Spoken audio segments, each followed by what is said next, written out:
La rentrée est terminée, vous avez sûrement déjà trouvé comment faire garder vos enfants à la journée, en tout cas je l'espère. Pour ce qui est du soir ou des besoins ponctuels, la galère reste la même et c'est sur ce créneau que s'est lancée Pauline de Montesson. Bienvenue chez Babysitter. Pauline de Montesson, bonjour. Bonjour Néla. Vous avez créé Babysitter, donc il y a 5 ans. C'est une communauté qui compte aujourd'hui 250 000 membres. Oui. Est-ce que vous pouvez tout d'abord nous raconter la genèse de l'application et puis de ce qui était avant, les groupes Facebook? Comment est-ce que vous avez eu l'idée de ce service? C'est très simple. Quand je suis arrivée donc, il y a 5 ans à Paris, je cherchais des enfants à garder. J'ai bien sûr fait marcher mon réseau, donc les familles que je connaissais. Et de fil en aiguille, je suis arrivée à créer un premier groupe Facebook avec donc, mes amis qui étaient babysitters, les familles que je connaissais pour qu'ils puissent aussi se mettre en relation.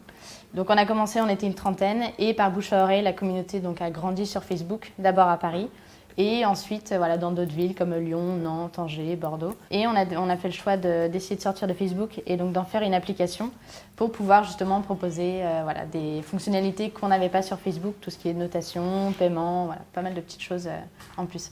À la base, les groupes Facebook étaient privés, on ne pouvait rentrer que par parrainage. Est-ce que ce système-là fonctionne aussi sur l'application désormais? Oui, bien sûr, parce que c'est un peu notre ADN qu'on a depuis le début, donc c'était important de le garder. C'est vrai que cet aspect parrainage est très rassurant pour les parents, voilà, de savoir que les babysitters ont été recommandés par des membres, mais aussi pour les babysitters pour savoir voilà, dans quelle famille elles vont, chez qui elles vont, et savoir que ce n'est pas voilà, un parent lambda qui s'est inscrit voilà, sur l'application. Comment est-ce qu'on fait le tri justement dans la pléthore de services qui existent? Pourquoi s'adresser à des babysitters? Alors justement, depuis 5 ans, en fait, mine de rien, les annonces se sont fait un peu d'elles-mêmes selon voilà, les demandes des parents.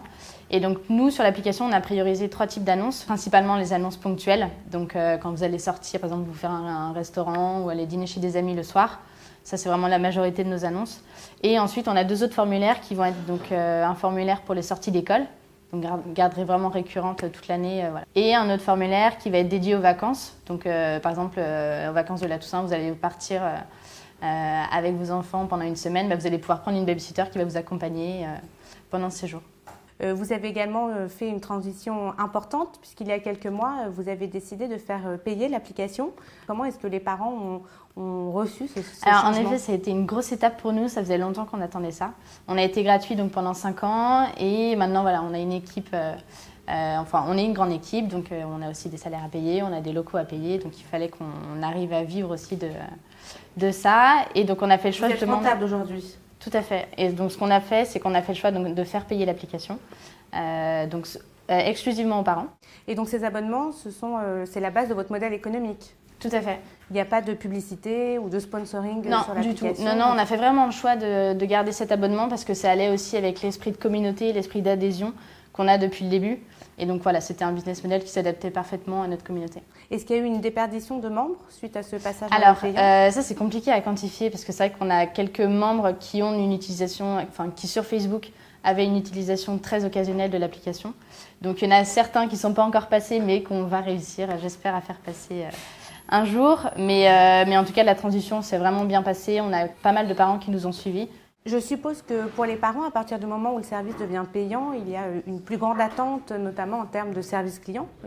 Comment est-ce que vous avez géré justement ce retour? Alors, en effet, les premières semaines ont été très compliquées parce qu'on avait pas mal de parents qui n'avaient jamais testé l'application. Donc, beaucoup la découvraient. Donc, on a passé énormément de temps au téléphone avec nos membres pour leur expliquer comment ça marchait, qu'est-ce qu'ils pouvaient faire sur l'application, pourquoi c'était passé payant aussi, leur expliquer parce que beaucoup ne comprenaient pas, pensaient que j'étais encore toute seule derrière Babysitter, mais n'avaient pas forcément la notion que maintenant on était une équipe. Pourquoi choisir par exemple de passer par l'application plutôt que par le bon vieux téléphone ou bouche à oreille? Beaucoup de parents généralement ont leur petit pool de babysitter, ils aiment bien passer directement avec eux. Le petit plus de l'application, c'est qu'ils vont pouvoir en une seule annonce prévenir tous ses favoris. Alors qu'avant, ils vont devoir envoyer 4-5 SMS, attendre la réponse parce qu'ils ont forcément un babysitter qu'ils vont préférer par un autre. Donc ils vont attendre de le faire par échelon. Donc il y a vraiment tout ce système de favoris qui est très pratique pour le faire en une seule fois. Et ils vont pouvoir également donc avoir accès aux recommandations des autres parents qui ont laissé des notes à ces babysitters. Ils vont pouvoir eux aussi leur laisser une note à la fin du babysitting. Ils vont pouvoir les payer par l'application. Donc voilà, ça les évite aussi de devoir aller retirer de l'argent à 2 h du mat quand ils reviennent. Ils n'ont pas forcément l'appoint aussi, donc c'est quand même plus pratique d'avoir juste appuyé sur un bouton et puis c'est fait, on n'en parle plus. Et côté babysitter, est-ce qu'il y a un filtre? Est-ce que vous contrôlez qui s'inscrit sur l'application? Comment est-ce qu'on peut savoir quand on est parent que ce sera une babysitter de confiance? Donc aujourd'hui, il y a vraiment tout ce système de parrainage qui est très présent. Et on a aussi mis donc, côté babysitter un score de confiance où ils peuvent faire vérifier par exemple leur numéro de téléphone, leur carte d'identité, avoir une description complète, voilà, mettre des photos qui soient assez jolies. Et à terme, voilà, on va essayer d'améliorer tout ça, peut-être voilà, demander voilà, tous leurs diplômes. C'est un score de confiance qui n'est visible que dans le back-office. Les parents n'y Alors, ont pas les accès. babysitters le voient sur leur profil et en fait, les parents le voient sous forme de badge. Voilà, badge profil complet, badge profil vérifié. Et voilà, donc plus il y a de badge, plus le profil a été rempli.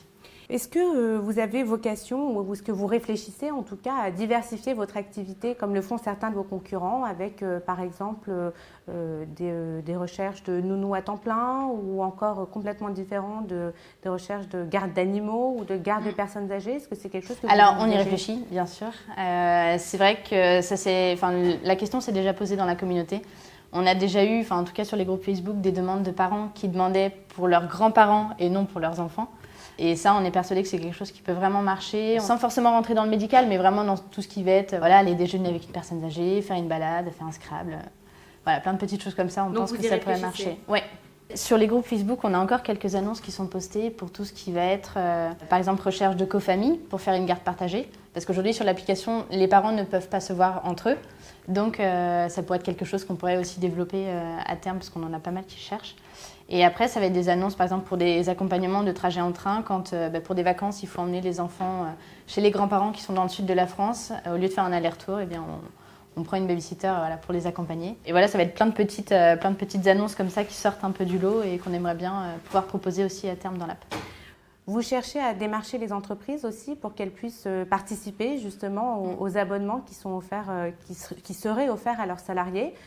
Comment est-ce que vous les approchez? Alors, en effet, c'est une offre voilà, qu'on vient de lancer. On teste un petit peu, mais on est persuadé que ça peut marcher parce que les entreprises sont très attentives aussi au bien-être de leurs salariés, de plus en plus. Donc, on commence vraiment par notre réseau pour voir voilà, un peu ce qui pourrait marcher.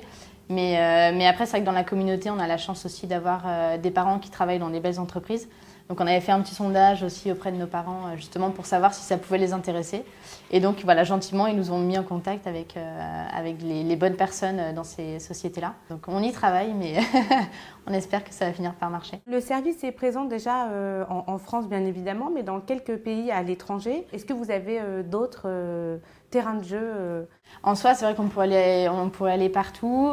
Aujourd'hui, les communautés qu'on a sont exclusivement des communautés francophones. En fait, ce sont des expats qui sont tout simplement à l'étranger, qui étaient en France, qui sont partis, donc qui ont voulu aussi garder le système babysitter parce qu'ils aimaient bien. Mais on aimerait bien, voilà, pourquoi pas. On a un groupe Facebook, par exemple, à New York. Pourquoi pas ouvrir l'application là-bas dans les prochains mois et voir si on peut vraiment développer auprès des francophones et après essayer d'aller directement cibler les parents américains. Merci beaucoup, Pauline de Montesson. Merci, Neila.